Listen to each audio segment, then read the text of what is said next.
Okay, welcome everyone for the English medium discussion. We have almost 1 hour, little more than 1 hour. I would like to ask if anyone is having some other issues or interview reports before going to our traditional topic. We will take few minutes. Sarai Bante. Yeah. We have not received any reports for today's session, Bante. Okay, that means that we can start with the topic, the Kala Vivada, and we are almost towards the end of the sutta. And last time also we almost touched it. So then I would like to invite Venerable Buddha Rakkita to present today's text, please. So Venerable Buddha Rakkita is announcing that that particular sutta is finished, so that we can proceed to the next. Chula Vyuha Sutra. So again, this next sutta, the 12th in this series, is a discussion between the Buddha and a psychic copy of the Buddha that he made. So the psychic copy is asking the Buddha questions. And the purpose of this is to create a situation where the devas can overhear a deep discussion about the Dhamma that is suitable to issues that the devas are running into. So this is another very subtle and deep sutta for us to consider again. So it begins, the format is that there's a question and answer. So the psychic Buddha asks the physical Buddha a question, and the physical Buddha answers. So the question is, settled each in his own view, contending, the skilled make diverse assertions. One who knows this has understood the Dhamma. Rejecting this, one is not consummate. So it's a statement. Having contended thus, they dispute and say, the opponent is a fool, unskilled. Which assertion amongst these is truthful, for they all claim to be skilled? So that's the question. If one does not affirm the opponent's doctrine, is thereby a fool, a brute, deficient in wisdom? All indeed are fools, utterly deficient in wisdom, for all these are settled in their views. So this sutta is called the smaller discourse on deployment. So here deployment is referring to like battle troops, how you deploy your arguments, how you deploy your victories, your armies, so that you're going to win a battle. So this is the description of this sutta, because in this case the Buddha is talking about how we deploy our views and in battle, and how we have views and how it's like a military formation. So he's going to discuss the tactics of argumentation and how we what are the kind of the doctrines, the military strategies of argumentation. So it begins with settled in his own view, contending, the skilled make diverse assertions. So it's quite astonishing how instantly we can come to an opinion about something we've never heard before. We all have an opinion. Everybody has an opinion, in fact. And all you have to do is you can ask anybody about anything. Like, for instance, maybe nobody in this crowd has been to Ireland. I was born in Ireland, but maybe you all have an opinion about Ireland. If I ask you, what's your opinion about Ireland, you instantly have an opinion. And it's completely uninformed, for instance. But we all have an opinion, so we have this faculty to create an opinion instantly. And you have skilled people who, they can argue with you about an opinion about something that they know nothing about, or they could know a lot about. So this is the dispute. Like, how are we to know? How do we know anything if this is the case, that that once we establish a view, we can contend that view, we can dispute that view, and somebody who's skilled can win a victory with this, ability to just wield a view and wield an argument. So what are we to do? What are we to think about this? So one who knows this has understood the Dhamma. So this is a very interesting statement. If you know that this is the case, if this is the nature of the mind, that everybody has a view, everybody has an opinion, then you already have an insight into the Dhamma. You already know that that views are just automatically arising, and some people are more skilled than others with manipulating views and opinions. So if you know this, you're already prepared. So knowing this, one who knows this has understood the Dhamma. Rejecting this, one is not consummate. So you reject this phenomena that, just because somebody has a view, just because somebody is skillful, you understand that they may not know the Dhamma. It's just a faculty. They can just do this immediately, and it doesn't mean they actually know the truth. They don't know the truth. It's not a sign of somebody understanding the truth just because they can argue with you. Having contended thus, they dispute and say, the opponent is a fool, unskilled. Which assertion amongst these is truthful, for they all claim to be skilled? So instead of actually saying, do you know the truth or not, people will just say that you're a fool. They will discredit you as a person. So this isn't like, you don't tackle the argument, you tackle the person, it's called. In politics you say, you don't tackle what the person has to say, you just attack the person. You just say, you don't say, I agree with what you're saying, or I disagree. You just say, you're a fool, and anything you say is stupid. Yes, and you can see this kind of tactic still goes on to this day. So the opponent is a fool, unskilled. Which assertion amongst these is truthful, for they all claim to be skilled? So once somebody has committed to a view, to an opinion, they will defend it very skillfully, and this is just leading to complete confusion. So it's a very reasonable question to be asking, which assertion amongst these is truthful?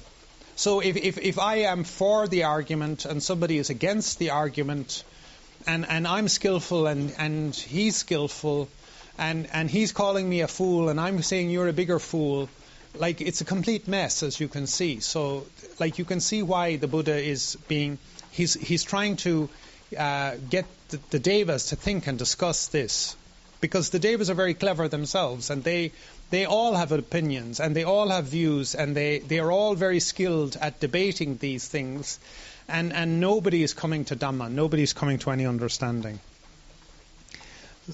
So if one does not affirm the opponent's doctrine, is therefore a fool a brute, deficient in wisdom.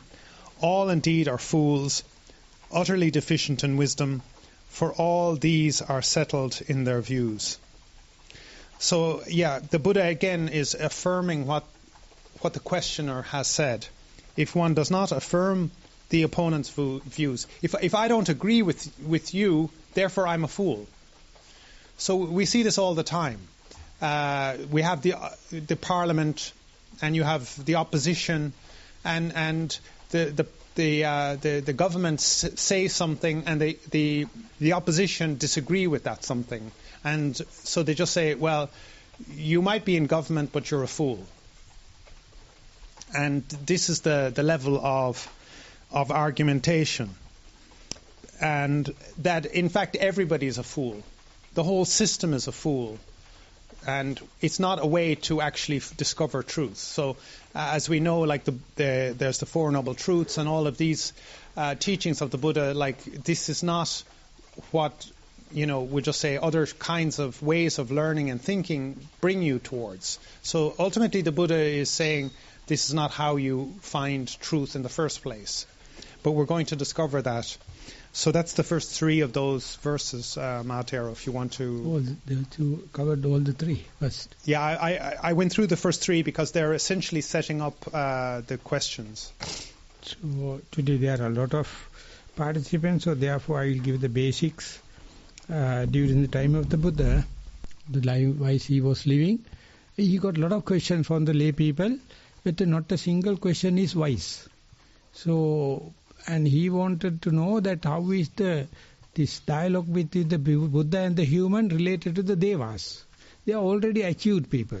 They are in the heavenly. They are nothing related to them. So therefore the Buddha wanted to give a message to the already achieved, born lucky people.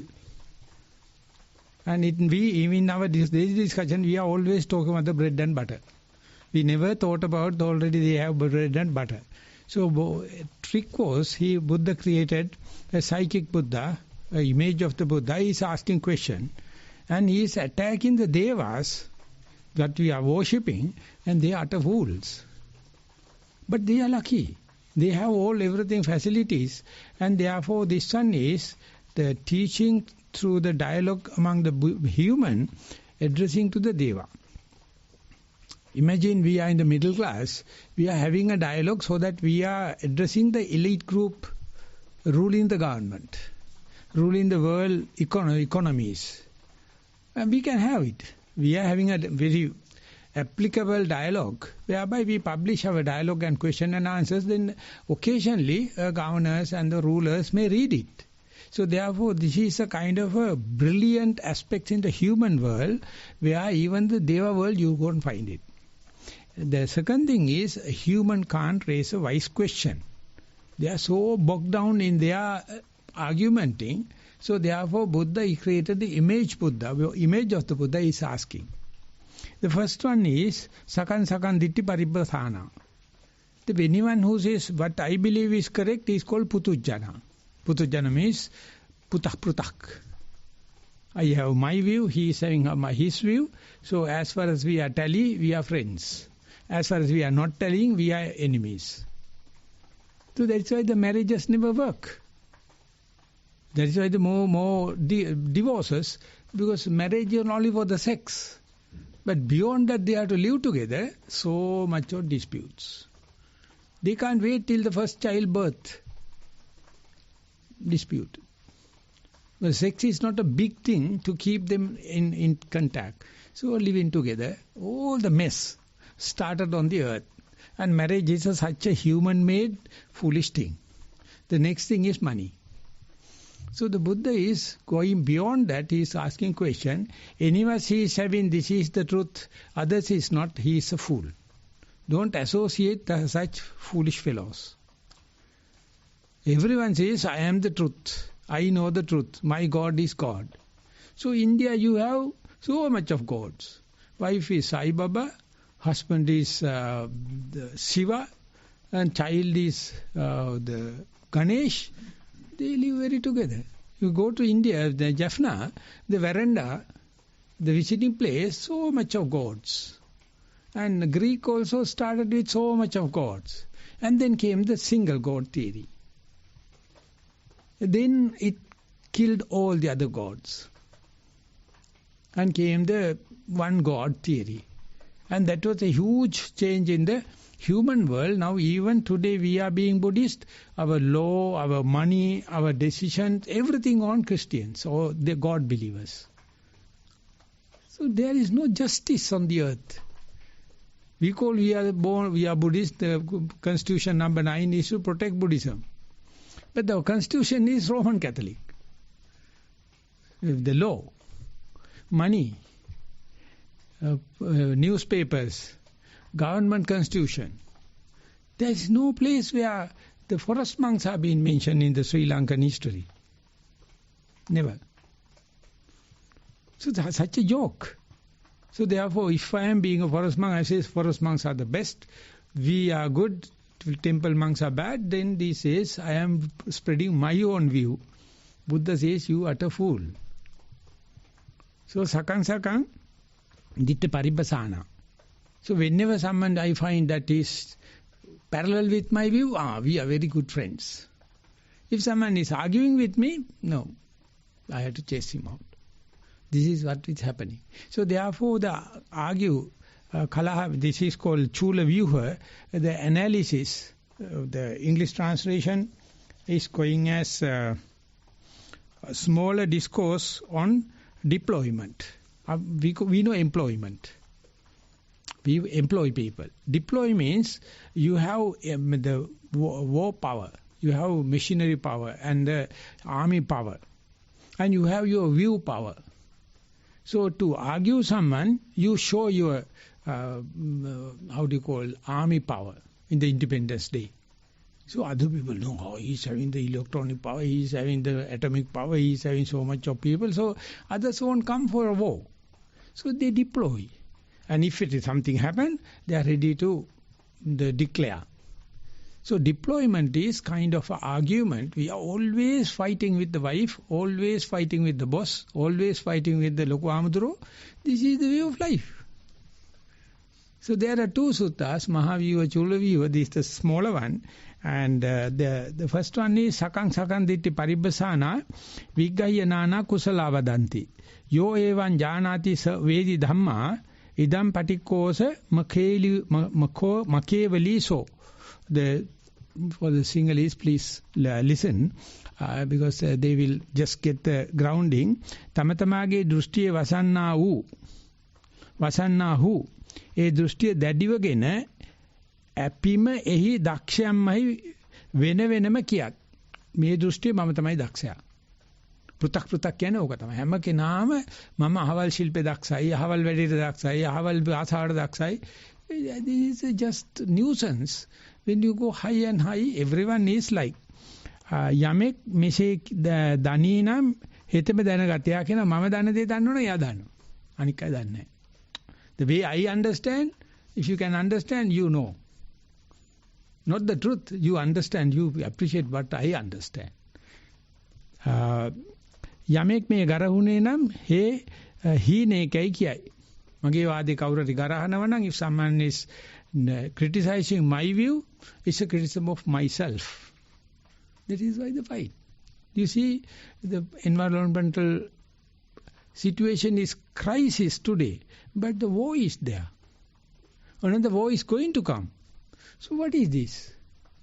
For a people with money and power, the environmental and global warming and the pollution, no matter. But they wanted to show, they want to deploy their power. And we are not fighting people, we are also suffering the consequences.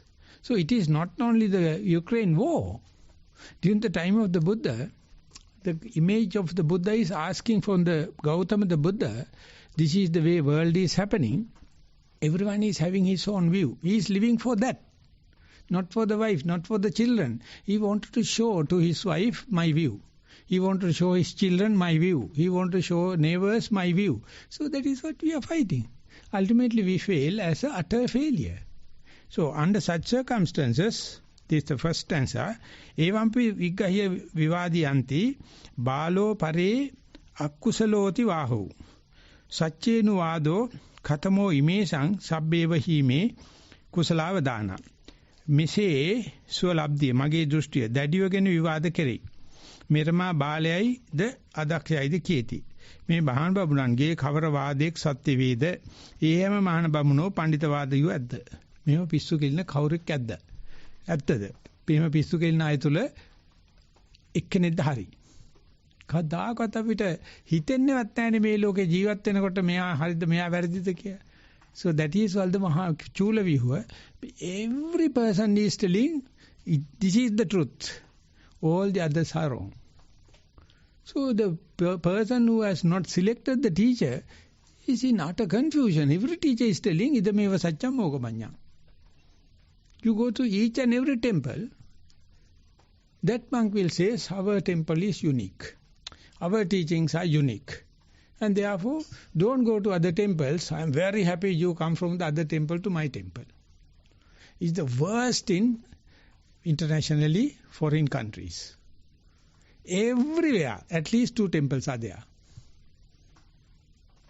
Until recently, Perth was only having 1 single temple.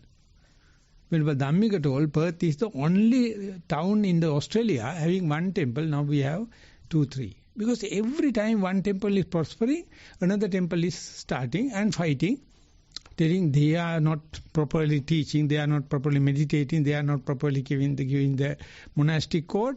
And as a traveler, I use it all.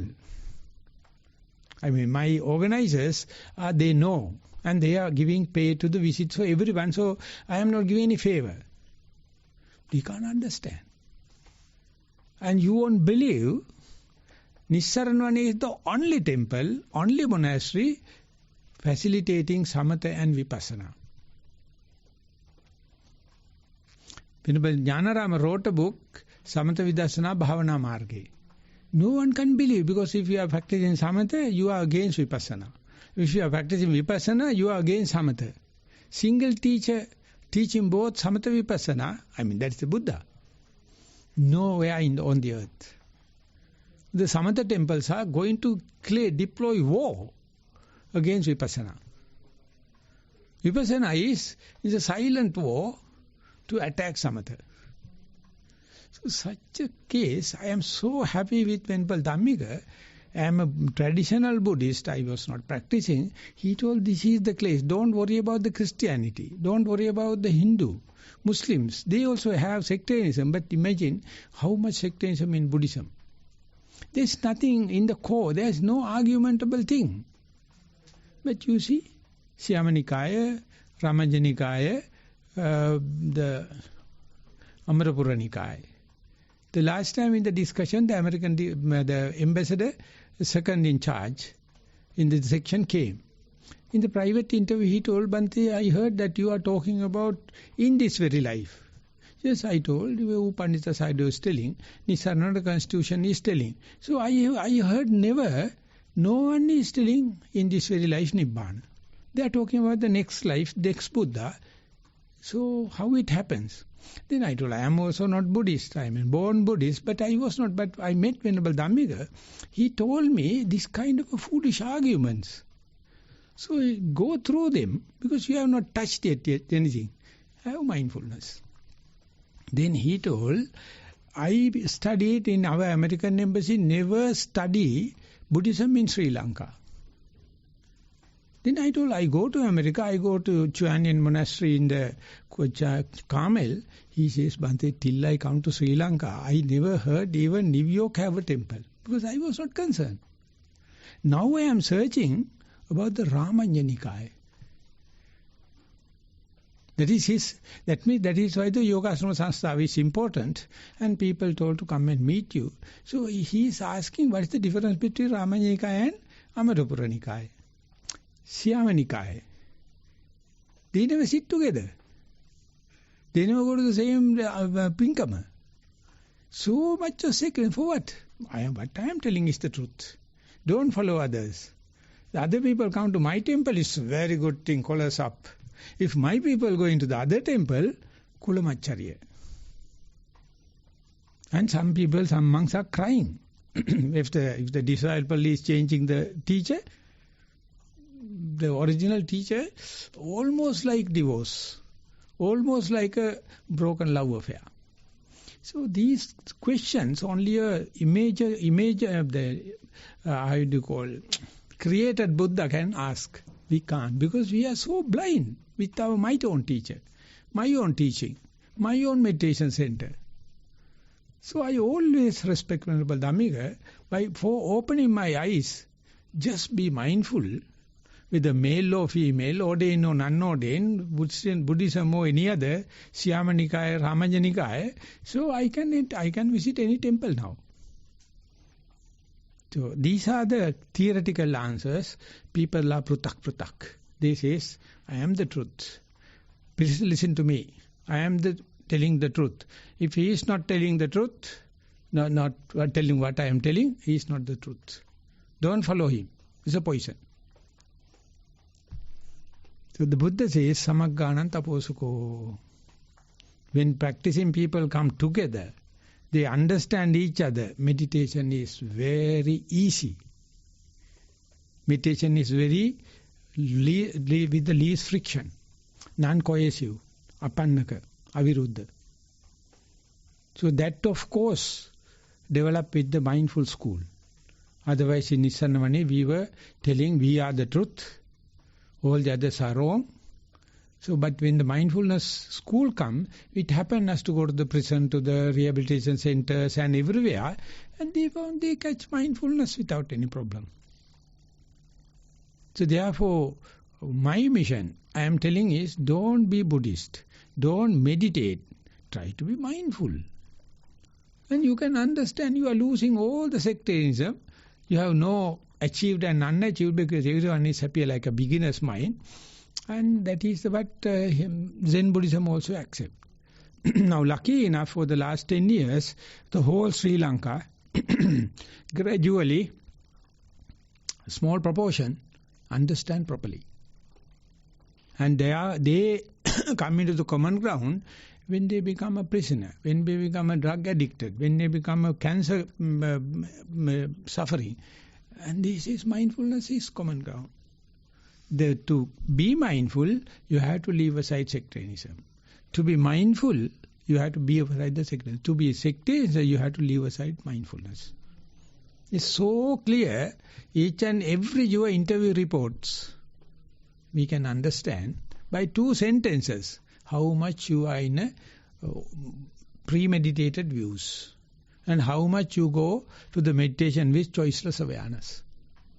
So I am not telling whole Buddhism is mindfulness, but I say the approach, the entrance, you make the things clear.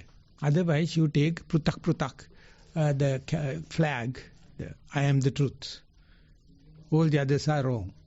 So therefore the imaginary Buddha is asking, but still I doubt whether the Gautama the Buddha is going to give the answer. The third stanza it says, Parasachay Dhamma mananujana balo mago hoti nihina panyo sabbeva bala sunihina panya sabbevime titti paribbasana. ඉතින් අන්‍ය දෘෂ්ටිකයාගේ ධර්මයේ නොඅනුදක්නේ බැලයෙක් මුර්ගයෙක් ලෙස ලාමක ප්‍රඥා ඇතියෙක් වේ නම් හැම අදෘෂ්ටිගතක වූ මේ මහල බමුණෝ බාල වෙති. අනුන් පහත් කළ කතා කරන හැම එකෙක්ම බාලයෙක්. අනුන් කතා කරන හැම එකම මෝඩයෙක්, මුර්ගයෙක්. මේකේ සඳහන් කර තියෙනවා මගෝ කියලා බැලයෙක්. අනිත් එක්කනා එක වැරදි කියන හැම කෙනෙක්ම anyone is criticizing others as slave. He's a beastly, reptilian. So therefore have them also a chance. You just say, I believe this, you believe this, what is wrong? You agree to disagree, no problem. That is never in monkhood. Monks are so bogged down in their own view. This is what I am telling, my teacher, my center, my Kamatana is the best. So they are blindfolded. But Buddha says, Balo, Mago. Balo, it's a bellow, bala. Balai කියලා කියන්නේ slave.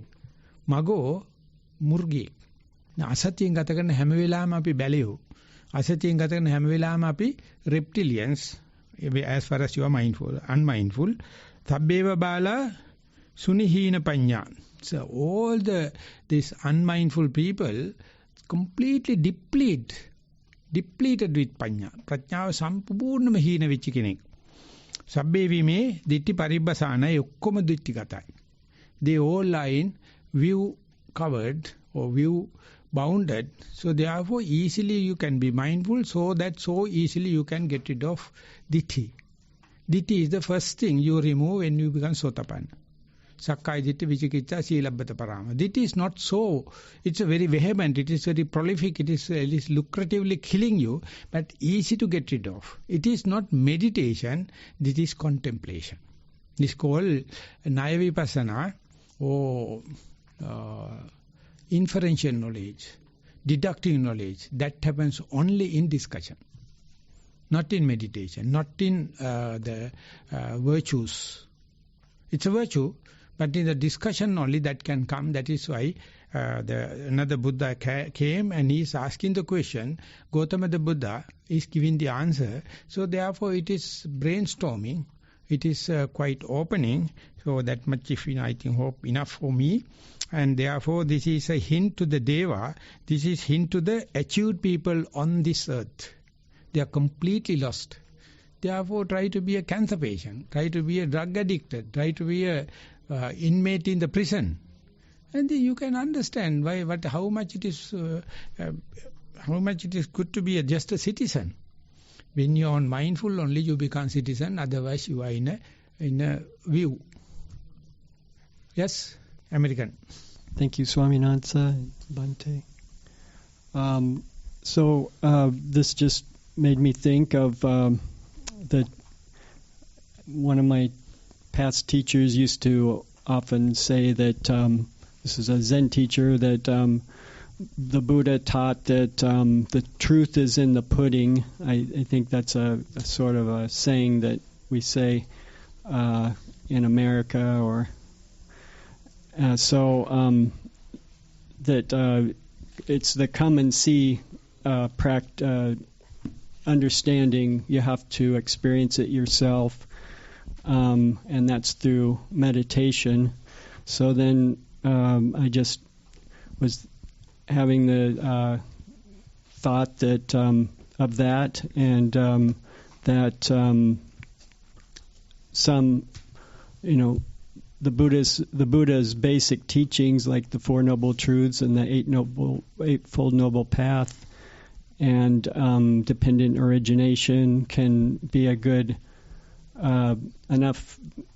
seems like enough Dhamma to then go and try to experience reality just from your own experience. And I think if the Buddha did say that it is the come and see practice, that you have to come and experience it yourself, then he's saying that also. I feel he must be saying that you should be careful about putting too much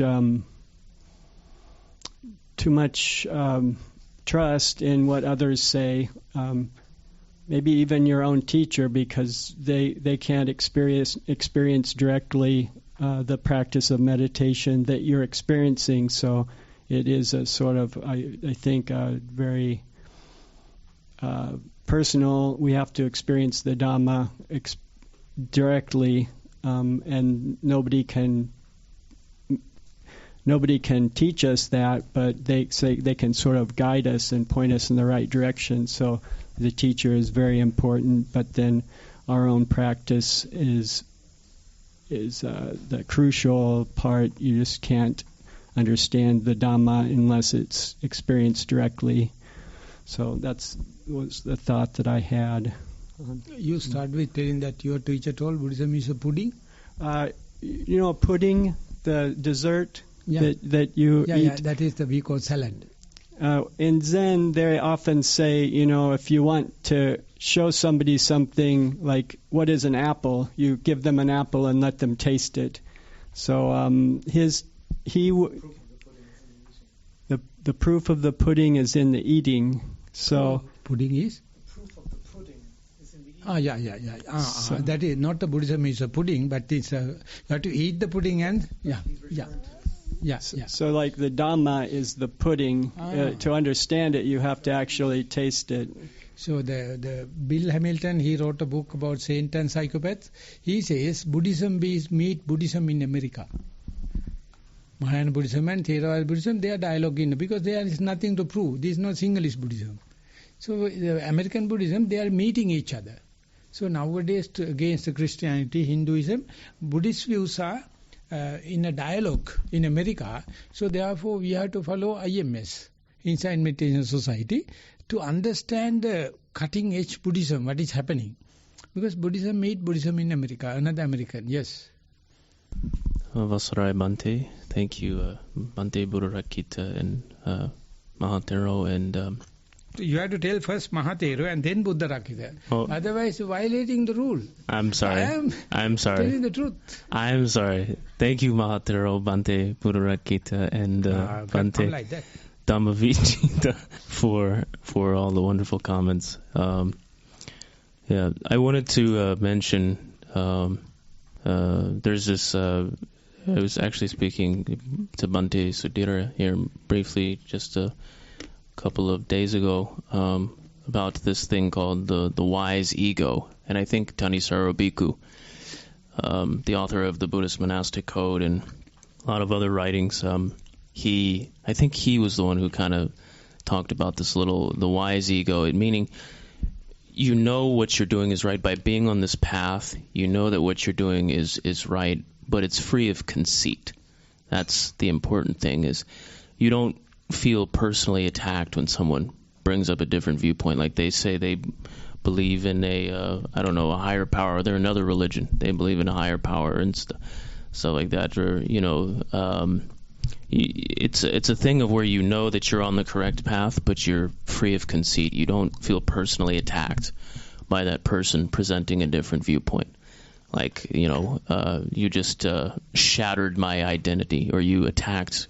We talk a lot in the Buddhist teachings about Sakkaya Ditthi, or personality view, and you don't feel that your personality is under attack. Essentially, like it's not a thing of where you've constructed an identity around you being a Buddhist, and you feel personally attacked when someone says, "Well, I'm not a Buddhist. I'm this religion," or "I believe in this," and so that's the important thing. Also, I think to remember is that it's you can be certain that you're on the correct path, but you can be free of conceit at the same time. When I was in California in the U.S.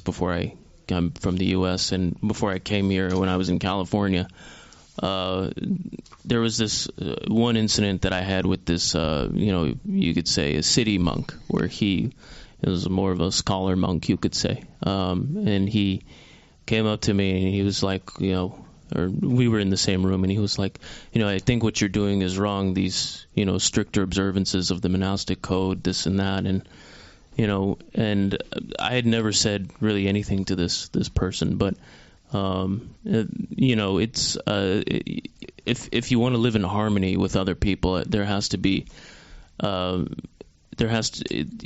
be devoid of this conceit, where it's like, because I had never said really anything to this person, this monk, before. Like, I wasn't saying, "Hey, you're like a scholar monk. You're not like a forced meditation monk like me, or you're not like practicing meditation like me. Like, what's wrong with you?" I never said anything to him. I just let him be. But when you feel personally attacked by someone presenting a different viewpoint, or being different from you in any way, shape, or form, that's when you've essentially constructed an identity around, whatever your beliefs are, or whatever you believe yourself to be. You've constructed an identity around it. And so when someone presents a different viewpoint, or is different from you, you feel that your identity is under attack. And so then that's when the reactions come, the anger, the lashing out comes. So you're wrong, and only my viewpoint is right, and how dare you present an opposing viewpoint. And so it's about being wise. You want to know that, hey, I'm on this path of Dhamma, I'm practicing the Dhamma, I'm doing the right thing. This is going to be the thing that liberates me from suffering.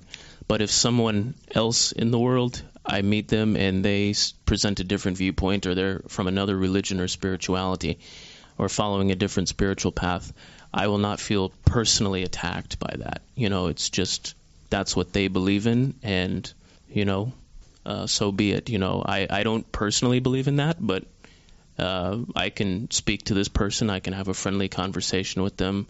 I don't feel under attack by them. I don't feel threatened by them in any way, shape, or form. And so I don't experience any dukkha on account of that. I don't experience any suffering on account of that person being different or presenting a different viewpoint. So that's the comment that I wanted to share. Thank you all. So related to that, I will quickly give the mic.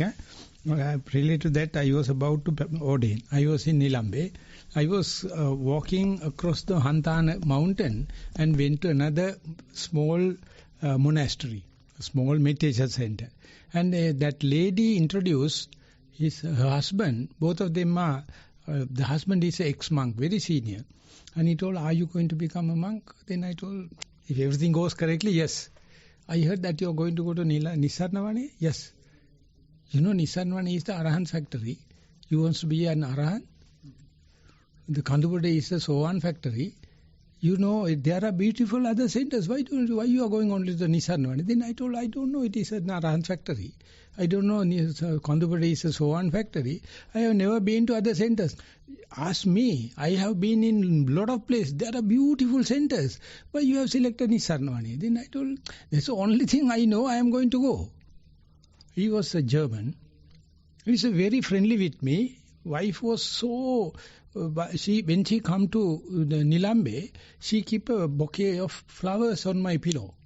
I mean, that is such a nice lady. But the husband is telling, don't go to Nissarana. It's an Arahant factory, very strict. And therefore, why don't you go to another place? I had no any idea about monasteries. I have no idea about the monkhood. So this is the way people, and he's an ex-monk, 30-40 Vassa at that time. And he is asking the new candidates, don't go to that, please go to this.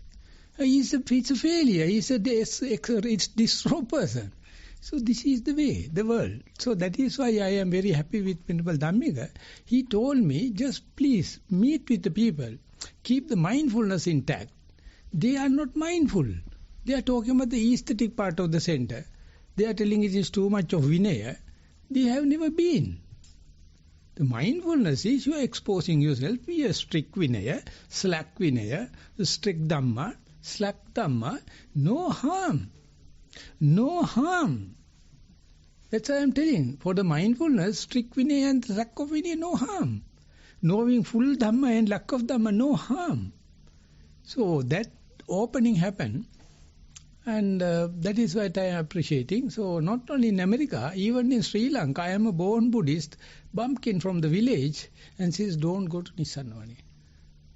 Yeah, I guess one short last comment I would like to add is, speaking of, Thanissaro Bhikkhu, I actually, when I was still in California, I gave a phone call to his monastery, Wat Metta, and if anyone knows anything about Thanissaro Bhikkhu, he's kind of very direct and straight to the point, and he doesn't really like, it sounds very strict and like overbearing, like a military commander in some regards.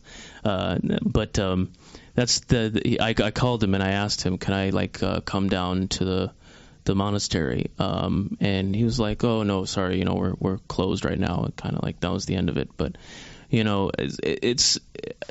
I don't feel personally attacked by that. Maybe he just has his own kind of way of running things, or it's not a personal attack on me. It's just his way of running his monastery and everything, And so that's what I mean to point out is by this is somebody being different or presenting a different viewpoint or maybe behaving a little differently or saying something a little differently than you. It's not a personal attack on you, and that's where the dukkha comes in, is when you build or construct an identity around your viewpoints, or you believe that when somebody has a different viewpoint or does something differently from you, it's a personal assault on you or it's an attack on your identity. So that's what I meant to say. I thank the Thanissaro Bhikkhu. You don't understand. Okay, any other comments? Sarai Mahasangha, thank you everyone for the comments. I find it interesting to think about the use of views, because in the Buddha's teachings we definitely have this aspect of right view, and we try to kind of stand on that to get some sort of firm ground for guiding our path in our life. But I can also see how it's very easy to mistake, everyone does really, and I definitely know that I do, to mistake true right view for just views, and that's where we get sunk into. And when you get sunk into views like that, then it's very easy to identify with them and quarrel about them with others. And all the time we're thinking that it's right view. We think that no, this is fighting for the sake of truth, for the sake of Dhamma. But as we know throughout the Atthakavagga, the Arahants don't quarrel like that. So they've definitely understood views as a means, and yeah, I guess that's what we have to try to see as well. The use of views and whether they're actually helping us come out of suffering or just causing more. So I'll leave it at that. Thank you. The German, he left, he has gone to Kathmandu, Vivekananda. We were both in Panditarama together. He's a very, very devoted Buddha to Vivekananda and that place. Vivekananda told, my place is closed. I can't accommodate you. Why don't you go to Nissarana? So he came with the greetings with the Vivekananda, and he told, I am very happy. Still I am following Vivekananda, and I am very easy for me to Kathmandu, but the place is closed. So he's not say don't come, he says go to Nissarana.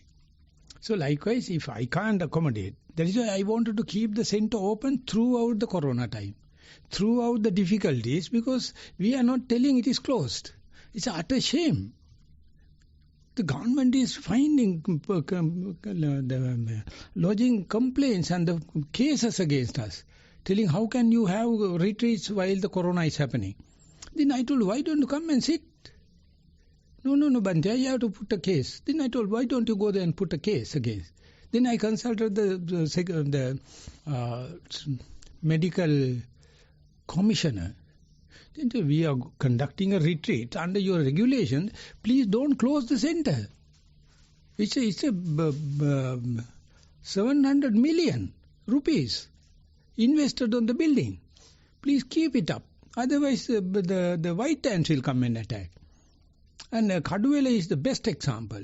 Throughout, they are not asking even the mask. They are not worrying about the hand spray. Keep it them. Even the young children, even the elderly people, they come and they have. This is the only answer for the corona.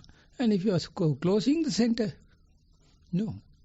So at least you must have some other place. We are closed for this thing. Please go and others. So therefore, being a Buddhist temple, we can't close the door even for a beggar, even a mad person. He has to come and live at least 3 days. That's why I allowed you people to come here all mad. I am happy that you are living with me, you will all mad. Yeah. So I am the leader of the madness and the leader of the asylum, and I thank you living with me. Avsarai, Maha Thero and Maha Sangha. We are talking about different views and that we should not generate self-ego over it. But what Buddha has said is Chattarisaka Sutta, if I remember right. The best way to come out of view, a different or opposing view, is that you will have to know that you have a wrong view, and you will have to know when you have right view. And in that way, you will not be arguing or going against the wrong one and upholding your own correct one, so-called. So as a result, what I understand is that having mindfulness will leave you out of trouble. So to express that the mindfulness is the way forward is again another point. We will have to present that as a viewpoint as well. So it's a double-edged sword in a way, that you cannot criticize someone and at the same time not showing that you have an alternative as well. I'm not quite sure whether I'm clear. At least appreciate you are presenting your views. Discussion is the only way, I am telling. Not a Dhamma talk, not the practice, but the discussion is what you call dialogue. That's the only way to give inferential knowledge, to give deductive knowledge, Naya Vipassana, Tarkika Jnana. So my monkhood, my lay life, throughout happens through discussions. Nilambe, we have daily 1.5 hours discussion. Godwin never talks. He is listening to the all. At last he says, yes, what you all discuss, you can see in that particular sutta. The summary, the gist. He is just sitting. He is very happy. Male, female, different people. Come and just discuss. I thought they are having different kind of questions for the foreigners. No. They also have the same old Sri Lankan question. Young man's, my questions, they have. So I had the friendship.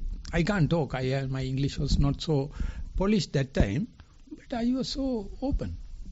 I am very happy that the others accepted me. Veluwana Dhamma group accepted me. Venerable Dhammika accepted me. When I come to Nissarana, they accepted me.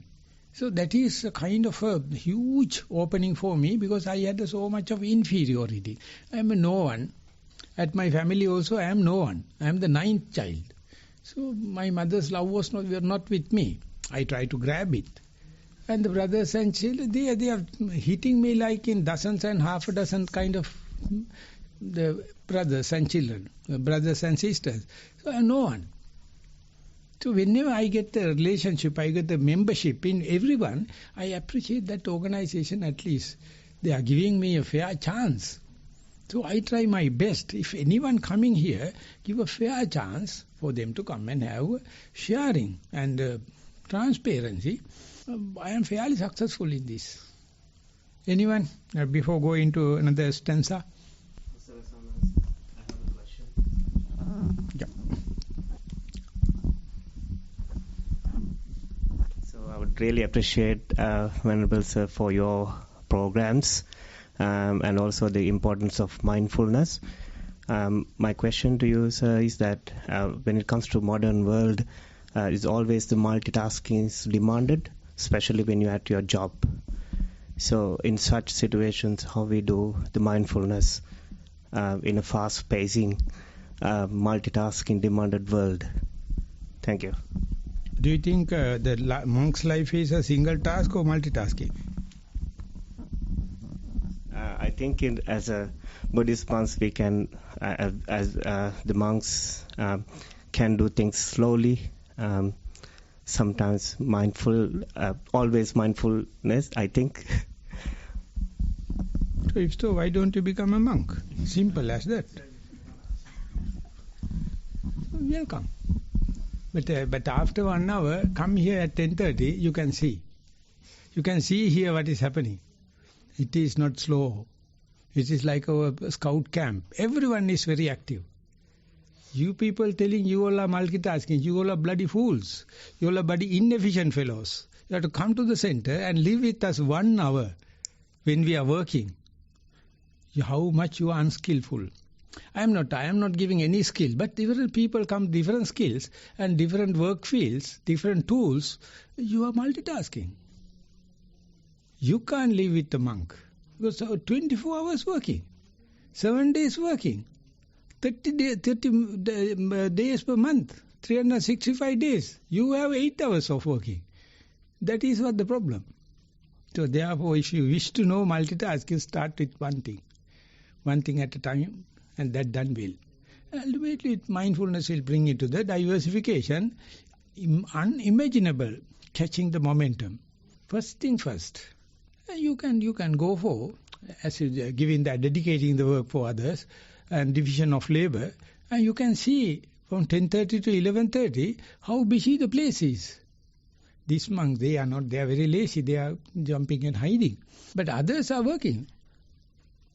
I'm sorry, you are living close to me. People, those who do not like, they go and hide in the toilets and other kind of thing. Other people, they come and break rocks, making roads, treating plants, and there's nothing left. So therefore, if you wish to be a man, if you wish to be a complete person, come and live with us. And I am not allowing you. I will take maximum use of it. Then you will understand what does it mean by multitasking. You are utter fool. You don't know multitasking. So one day, Venerable Dhammika told me, there's one monk called Cat.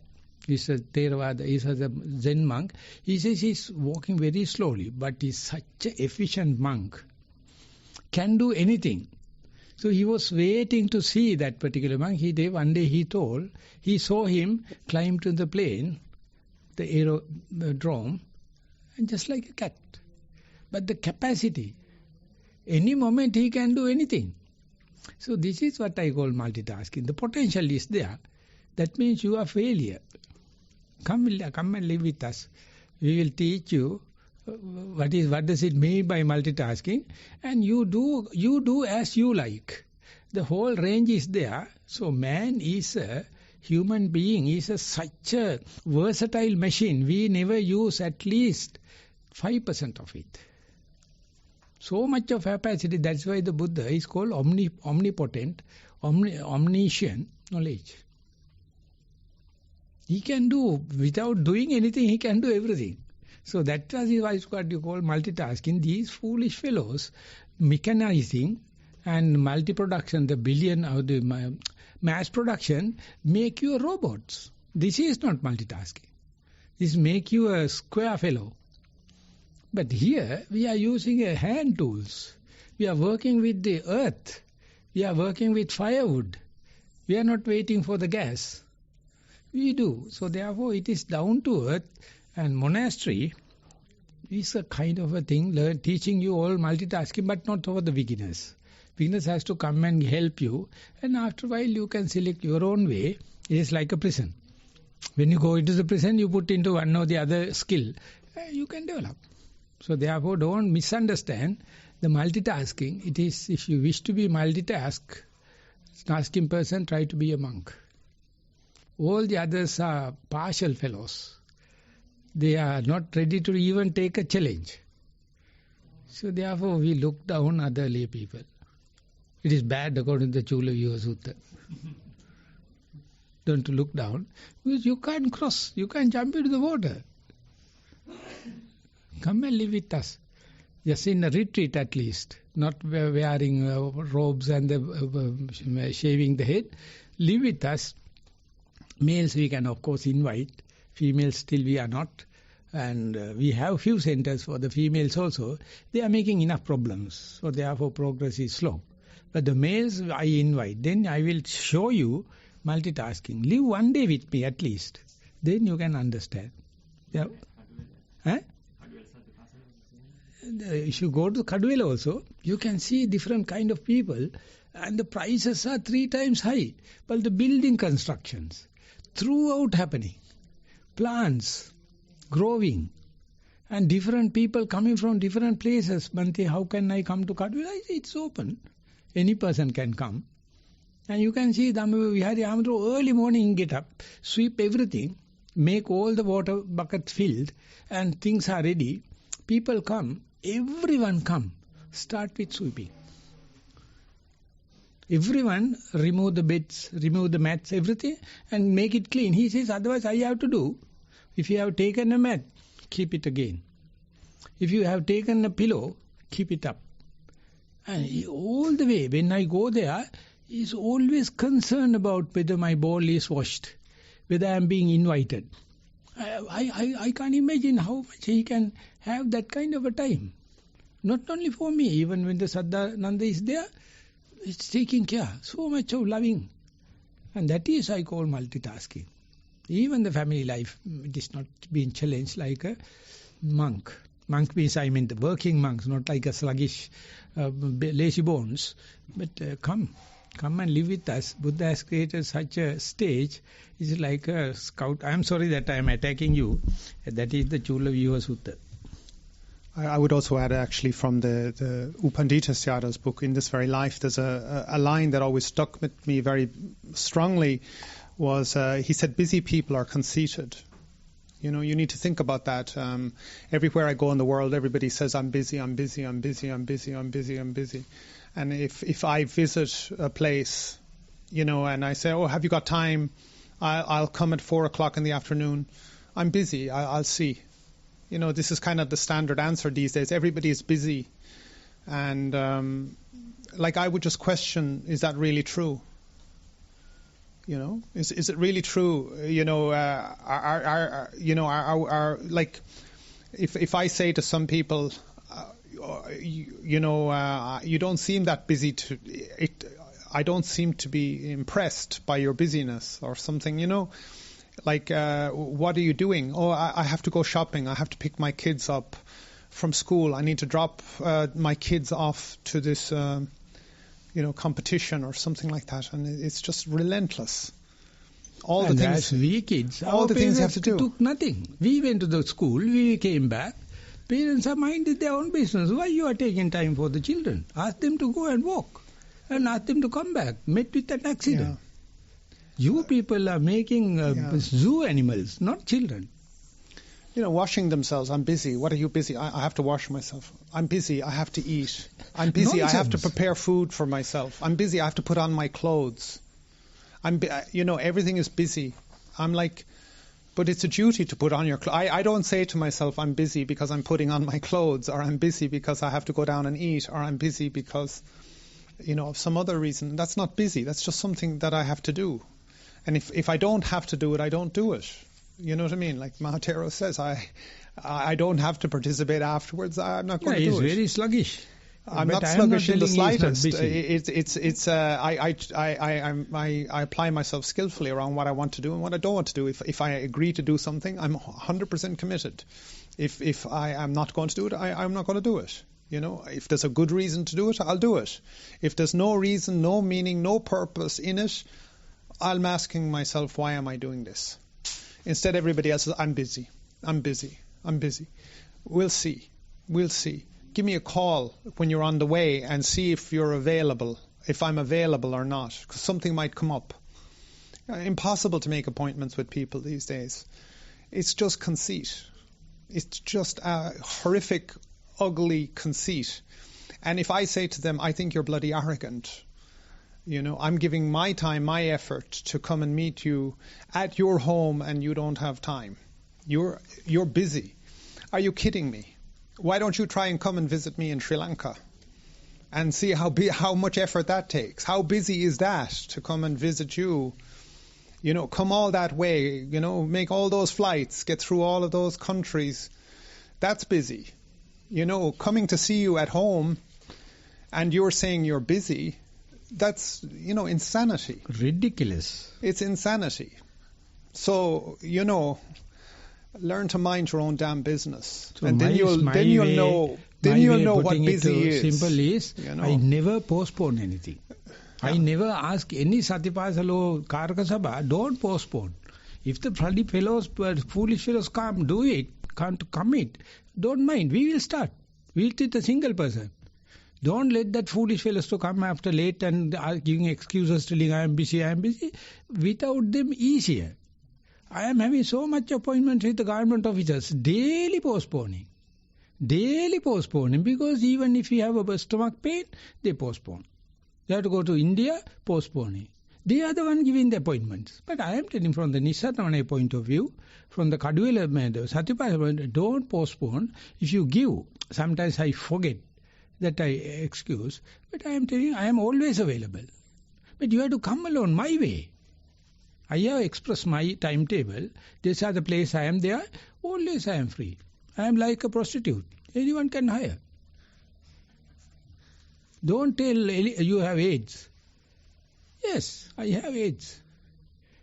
Because I am a prostitute. I am an open person. You can't claim. So what I am telling is I express everything. These are my timetable. These are the place I am visiting. Whenever they are postponing, I am very happy because then I can take my own time. I can jump into the river. I can jump into the sea. All the kind of things. So I am very happy to work with the government people. They are very busy. Always postponing. It's a joke. That's why I never went to government to work. I went to the private sector. I am still happy. I worked enough. I got enough. I resigned. Government is such a crux. You can't crack it. So therefore don't go to government, mind your own business. And if you wish, try to be a monk. I am sorry that we all are attacking him and multitasking. Simple answer is start with one thing at a time, and definitely you will lead by the Dhamma. Open character, you will be doing multitasking without known to you. Amazing, your family members will admire you. Be mindful. උඹ නම කියලා පටන් ගනින් හරිද? සෝනස් මම Sunil Melbourne. මේ වගේ මේකෙක් ඉන්නවා පර්සි කියලා පර්ත් වල. සෝනස් හැමදාම මේක පැටලෙනවා. Exactly like that. And he is the one now organizing the retreat. මේ යකා වගේමයි. මේ යකෙක් නේ උණා යකෙක් නෙවෙයි. මම ඒකම මේ නම කියන්නේ කිව්වේ සුනිල්. හරි. Start. අවසරයි බන්තේ. It's a very interesting discussion. I really appreciate that everyone comments these things. I asked our Bhante to give me just a mention about a couple of things what I can express the audience. One stage I actually listening to the Ajahn Brahm small video clip when that Ajahn Brahm went to the, I think, Thailand or Burma, somewhere, wherever the monastery life. He was given a lot of tasks. It's a very strenuous, hard-working task in that monasteries. Yeah, like means as our Bhante mentioned, even here is so busy. So there's no any simple thing. Always everyone engaged in a lot of tasks during the whole day. So the same type of situation in that monastery as well. The one day they were given a task to move the dirt from one place to another place. So he was also given a wheelbarrow, and he started doing that because he's actually from the England. He's not used to that weather, like really sweating, mosquito bites, that sort of stuff. He's really frustrated, and he's starting to swearing by himself. Lucky he said that he can talk the English. The other monks can't understand what he's talking. But eventually one monk reached to him, said that, I can see you are really frustrated and you're unhappy. And so I know that you're not used to this type of hard work. So he gave you he actually made one comment. He said, pushing the wheelbarrow is not hard, and the thinking is the hardest part. That he mentioned like that. Then the Ajahn Brahm is thinking, what he said? He said, pushing is not hard, but the thinking is the hard. So that after that he's thinking, I want to give a good thanks to that Bhante because he gave me a good lesson in my life. So I think everyone can apply that sort of thing. If we are thinking something hard, it is not really hard. So I remember the one stage our Bhante told us the people has to do, generally we like to do what we love to do. So we find something we really love, then we like, okay, I want to do this, I want to do this. So we're picking the things. So something in our life sometimes happen, we have to do without you are not loving. So that's why I really use my mindfulness. Okay, doesn't matter it is what I love to do or not to love. I thinking now what I'm doing is, okay, I put my equal suspend attention and I try to make a love to do that. So then I try to be happy. Doesn't matter how hard, how easy, I'm not going to give any value. I think that is a good point for everybody, even if you think it is hard, it is no good, like that. So especially when you participate in the retreats and we love all the teaching of our Bhante, what I realized that doesn't matter, it is a morning, it is a night, it is a daytime, if you are not enough sleep, usually 1 hour, 2 hours, doesn't matter anything. If you are in positively or if you are really mindful, doesn't matter whatever you can do, it is not affect your age, your gender, your nationality or whatever. And thanks Bhante. Okay, it is time up. So Ajahn Brahm is the one, he told we are working 24 hours, 7 days, 30 days 365 works. No overtime, no butter, no incentives. So you have to live. So that also I attribute to Venerable Ajahn Brahm. So that is the end of the discussion today. We are going to go for the pin path. Thank you very much for the participation.